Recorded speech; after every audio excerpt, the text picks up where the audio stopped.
Okay, great. Right, I'll make a start now. So what I'm planning on doing today is just a short 20-minute demonstration of different things and features that Spelling Shed has, should you wish to take out a free trial or a subscription with us. Our teacher and school free trials last for 30 days and automatically end at the end of the 30 days, so you don't need to worry about cancelling it. And our parent subscriptions are free for 2 weeks.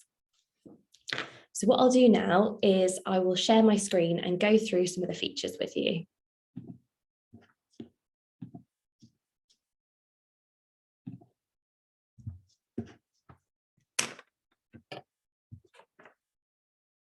Right, okay.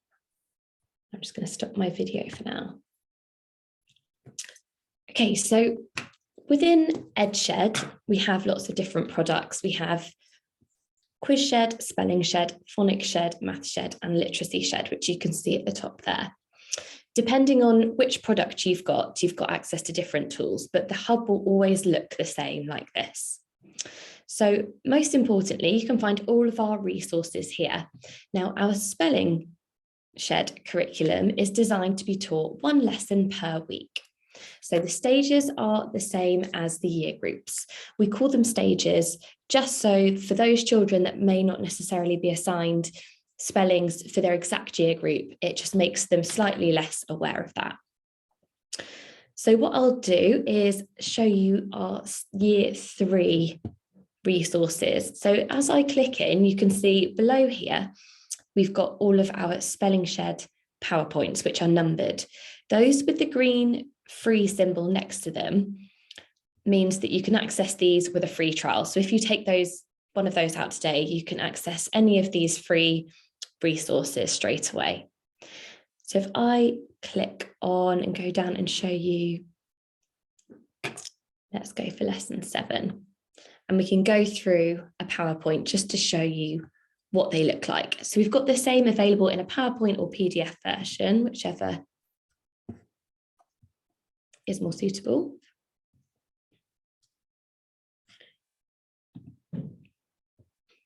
And if I screen share this,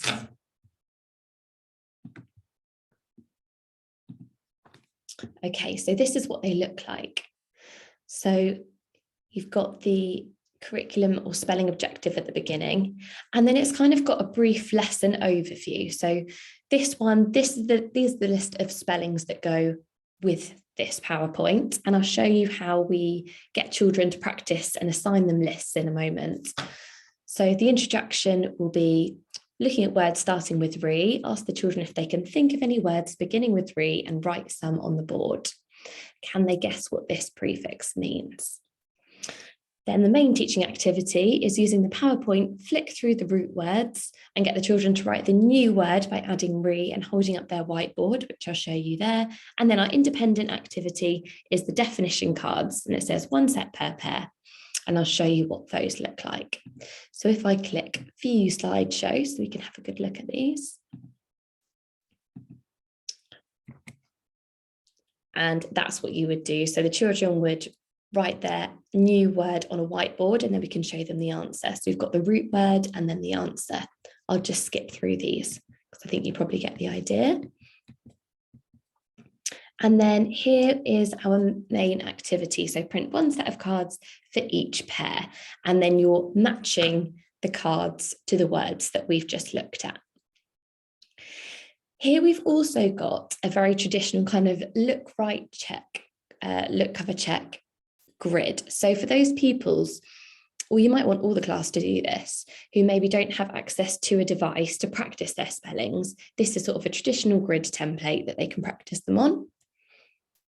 And then here we've got using the re prefix to create the words from our spelling list. And then can you think of any more? So they're optional for you to print out. It's completely up to you how you want to teach this lesson. We don't have a really in-depth lesson plan. We just sort of have this overview so that you are able to adapt it to the needs of your class. Because we know every child is different, every sort of class of children are different. So you might have this as a small group activity. Maybe you set some of it for homework, maybe do all of it in class. It's completely up to you how you do that. We go back to our screen. There we go. And I'll go back to our resources. And at the top here, you might have noticed there's a Spag folder, and you can also get to this with the tab at the top. So with Spelling Shed and all your subscriptions, you also have access to our Spag resources.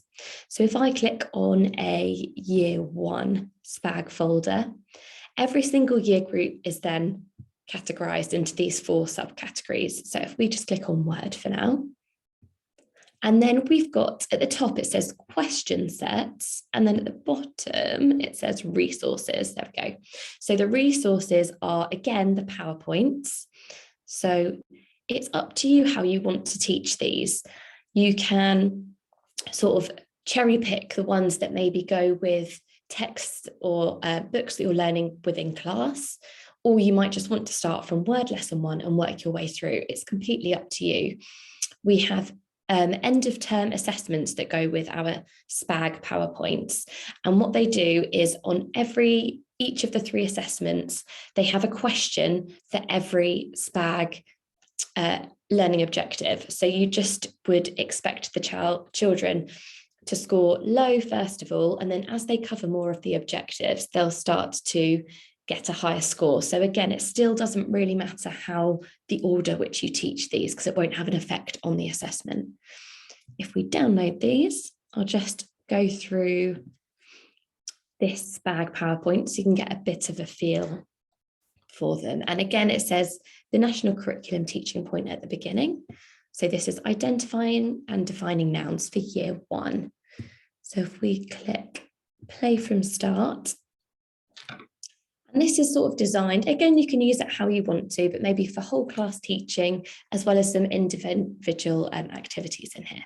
So it's got a bit of an explanation at the beginning. Which of these is a noun?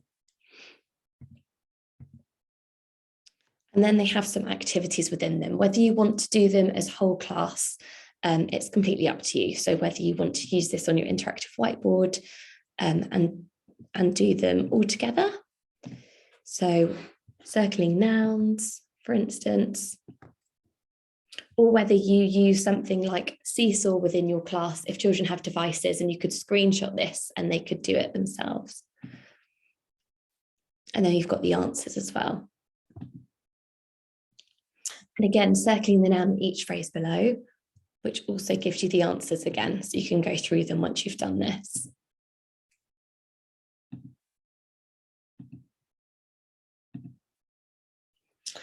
Now, once you've done that and taught that, however you do that with your class, oh, there we go. So once you've done your PowerPoint, then you might be interested in the question sets, which if I go back to resources, you can see we're at the top here. Now, question sets are the quizzes that you can assign to children that go with the PowerPoint. So that was the PowerPoint that we just looked at, which is here. So what I will do in a moment, actually, if I do that now, I'll go onto a pupil side of things so you can see what the Spag quizzes look like, and also the word list when we've assigned them. Now, assignments here is where you set any work for pupils. I won't go through everything now, but I'll quickly show you what that might look like. So you can set a single assignment, you decide the dates that you want, whatever that might be. And then this is where, depending on what subscription you have, you can click what you want to assign to them. So with Spelling Shed, we're looking at word lists and Spag quizzes. So if I go into word lists, I can choose one from one of the stages. I can also choose one that I've created myself.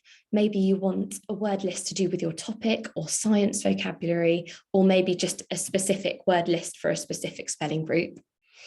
You can also choose from your favourite lists, which can be other lists that other teachers have shared with you. So if you've got parallel year groups and maybe you're following another scheme, or again, maybe it's to do with a topic, you can then have that shared with you and it'll come up in your favorite lists. So that's where those will be there. And this is also how you do Spag quizzes. If I click on there, I can then go through and click on, let's look at the one we were looking at just now, and click select. And then if I go save, then you simply choose the pupils that you want to give either the word list or the Spag quiz to, whether it's a specific group or whether it's just a couple of children. And then we've also got teachers. So if you would have other teachers, maybe it's a job share or teaching assistants that you want to be able to see this to check that the children have done their homework, you can simply add them here and they'll also be able to view your assignment. And this is what they'll look like once the children have started playing them. You'll be able to see that their assignment status has changed, which is described below, and how many games they've played, the percentage correct, and so on. So you can start to see a bit of data there. What I will do now is go in as a child so you can see what these look like. Okay, here we go. So here I have set this child a couple of assignments, which you can see here. Now, what I've done for this child, which some teachers like to do, is I have limited what they can see. So on that assignment screen that I was just on, there's an option to limit lists. And this means that they can only see what I have assigned to them. So depending on your class, that might be more appropriate for some than others. So if I click view, I can see when my assignments are due and what they are. So I've got some for the prefix free, which was the PowerPoint that we looked at, and also our Spag quiz as well. So what I'll do is I'll just play this so you can see what it looks like.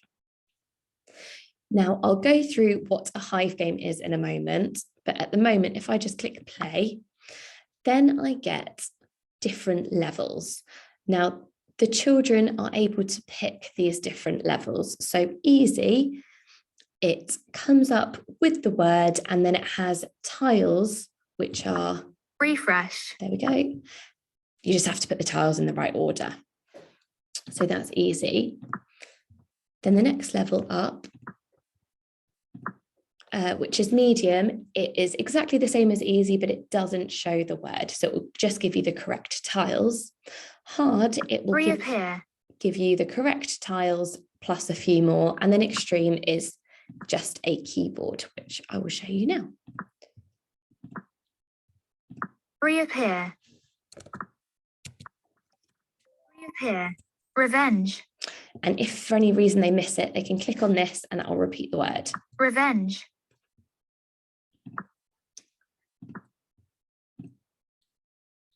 Okay, so that's what those look like. There are also some other bonus games. If you haven't limited lists, we have got one which is called Buzz, which is very similar to Boggle, which I will also show you in a moment, and one very similar to Hangman. I'll just show you our Spag quiz before we leave this page. So this is what it looks like. You can also get it to read out loud. Find the noun. Select an answer below: yellow, table, or running.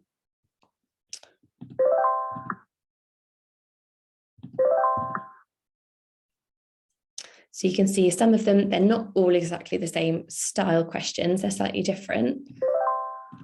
But you can see up here as well, if you get quite a few right in a row, it goes across and you've got sort of a series of ticks there.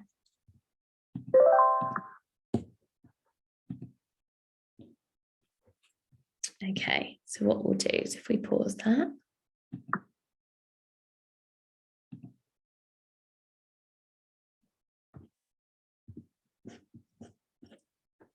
Okay, and then we'll go back to Edshed.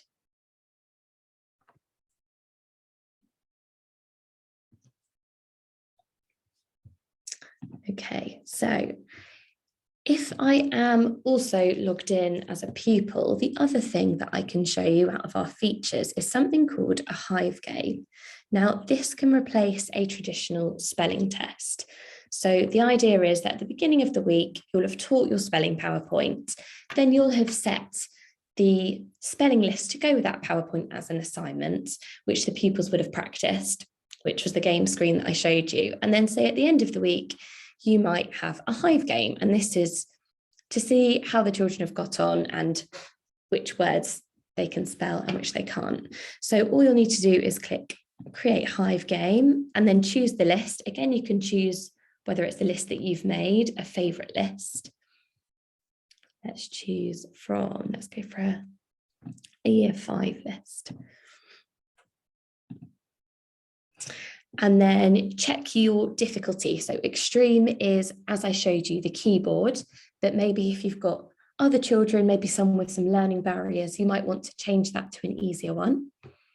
Whether you want the word shuffled, whether you want on the teacher hub, I'll click that on so you can see it, to show the word, but it will only show on your screen. But obviously if you're connected to the interactive whiteboard, you'd need to turn that off. Autoplay means that you don't have to keep clicking next, it will automatically go onto the next word. And then hub audio just means the sound will just come out of the teacher laptop. But if you were for any reason working remotely, as we were in the pandemic, you'd need it to come out of all devices. But in the classroom, it's quite nice not to have 30 iPads saying the same word. Then this is at the moment, says spell with letters. If you have younger children, and the word lists have this option as well, so that when they practice it, they can also use graphemes, and the tiles will be graphemes rather than letters. So with particularly year 1 pupils, or any pupils that need sort of intervention or extra help with that, you have got the option throughout spelling shed, whether it's a Hive game or practicing, for there to be graphemes instead of letters. Now we've also got our leagues. I'll keep those on so you can see what they look like, but I would say if you're using this as a spelling test, I would be inclined to turn them off, but I'll keep them on so you can see. Then you have got this code. Now as a pupil here, I will input code and then click join, and you can see from the teacher's screen who's joined down here. So whenever you're happy that everyone's there, you can click start game. Obvious. And then you can see on the teacher side, it's showing it, and you can play it again. Obvious.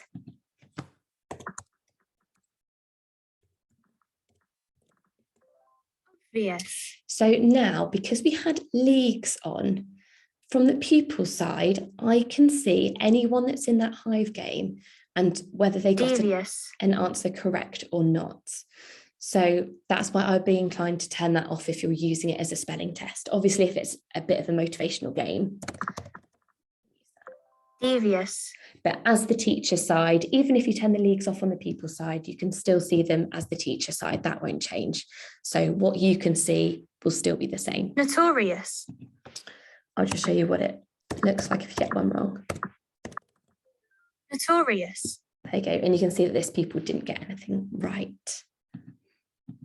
So once you've done a Hive game, it will then give you a reporting grid, Ambitious. which looks like this. So if you finish the game, it will look differently. It will be blue and red like this. If you click more, I can then see, I again did it as a demo, so I only had one pupil, but you'd have all the pupils listed down here that were in your Hive game, as well as their score and which words they got incorrect. And you can also print those if you wanted to keep a record of your different spelling tests. Now, the other few things are data. I know teachers like to see lots of data. So what we'll do is if we go into groups, you can have children in as many groups as you want. So they could be in a class group and a spelling group. It's completely up to you. So if I click details, this will show me all the children in my group here. And it will show me their shed score there. Now, this score goes down as well as up. and it's a 7-day rolling score. So today's Wednesday, this will show me my score that I've earned from last Thursday till today. And then tomorrow, when it's Thursday, it will be from last Wednesday till Thursday. So that's how it can go down as well as up, depending on how much they've played in the last 7 days. But it's quite a good sort of snapshot of like current activity from this child.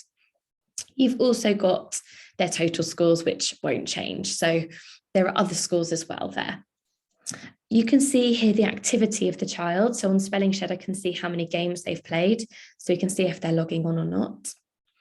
And I can also go to spelling data and then choose the stage of this class or the spellings that they are learning. And across the top, I've got all the different spelling lists in our scheme. And then I've got their competence here. So this number here is generated, it's described up here, from their most recent 5 games on this spelling list. And it also depends what difficulty they've chosen, whether they've chosen easy or extreme. And that calculates it to a specific number. So you can see lower numbers are in red, and then it goes amber, and then it goes green if they're showing a good competence. This is sort of the one I use for demos. So it's got quite a low score. But that's quite a nice way to, as a snapshot, to just kind of see how pupils are getting on and if they're competent in particular lists. Now, other things you can see here are if we go to, I've got gameplays as well. So the yellow is Spelling Shed, orange is Math Shed, and purple is Phonics Shed. But there's also something called a competence tracker. And this is really handy for any of your Spag quizzes. All of our Spag quizzes are tagged with a particular curriculum objective, which then feeds into this grid. So if I click here, and then I click on a particular year group, and then we've again got our 4 subcategories, and then click on one again, then you can see again, it comes up with a competence number here. And again, this is from the most recent 5 gameplays. So you can see down here and how that feeds into their overall competency. So that's really handy for Spag. And just to have a look at any patterns or trends and things you might need to cover again. There we go. So you can see here for this pupil. So they've only played this one, a quiz that's linked to this objective twice, which is why it's looking as okay, but it's still not really, really high yet. This just means it's nice and consistent, particularly if you're setting them as homework. You don't know if they've had help at home. It doesn't take their competence score off of just one quiz. Now, if you want a little bit more of an in-depth look, if we go back to our group, we can look at the individual pupil. So if I then click on this one, so click on the pupil themselves, it comes up with sort of an individual pupil page, and we can see their shed score, their highest score, and their total score. We can also see their spelling data, and we can see the words this pupil has spelled in the last 7 days. So that's quite good to see any trends, just as, for instance, that. And what you can do here is if there's a few, you can click on a couple, click Create List, and then you can make a list for this pupil and reset it for them based on these words that they keep getting wrong. Again, you can see their competence here. If we look on a particular list, so if we select a list, we can see how this pupil has got on with this list and their progress over time. We can also see the history of the different games that they've played. If you want to look in depth at their quiz data from their Spag quiz, this is where we can see their exact answers. So here's one that I played earlier. If I click View, then we can see the exact answer that they gave. Now, the other things that we have is we have challenges where you can set competitions between individuals or classes. This is just an extra motivational tool. So what I did with this one is I set the year 1 and year 2 full list for the year 1 and year 2 classes. And again, you can set it over a specific time period. So that's sort of an extra motivational tool for children. You've also got leagues here. So you can see from the shed score, so from their score from the last 7 days, and if I click score, that's their shed score there, how pupils are getting on from the last 7 days. So this makes it a bit more interesting if you're giving sort of certificates out in assembly. It's not always going to be the person with the highest total score, but the person with the highest score from the last 7 days. Now, finally, before I go on to answering questions, the last thing I was going to show was our spelling scheme. We have our current one, which I showed you, and we also have a new one coming in September. Now, the old one will be available as well if you want to use that, and if you get used to it, that's fine.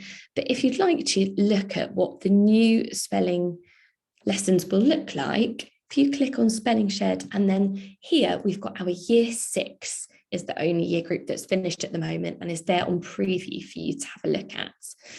And our main reason for this was to make some lessons which sort of built on previous children's phonics knowledge and looked at the etymology of words, so where they come from. It also gives a more detailed lesson plan. So if you have a supply teacher or PPA cover or anything like that, you've got it there and you'll know what they've been given, and it's a bit more detailed for those teachers that might want it. So this is what it would look like. We've got our words there. We've got a section on recap, a section on the introduction, main teaching inputs, and independent work, whether you want that to be as homework or in the lesson. Then we've got our PowerPoint, which I will also quickly show you. Again, if you want to get a free trial, you can access some of these as well. And what that does, if I flick down here, we've got a little bit of an introduction activity there.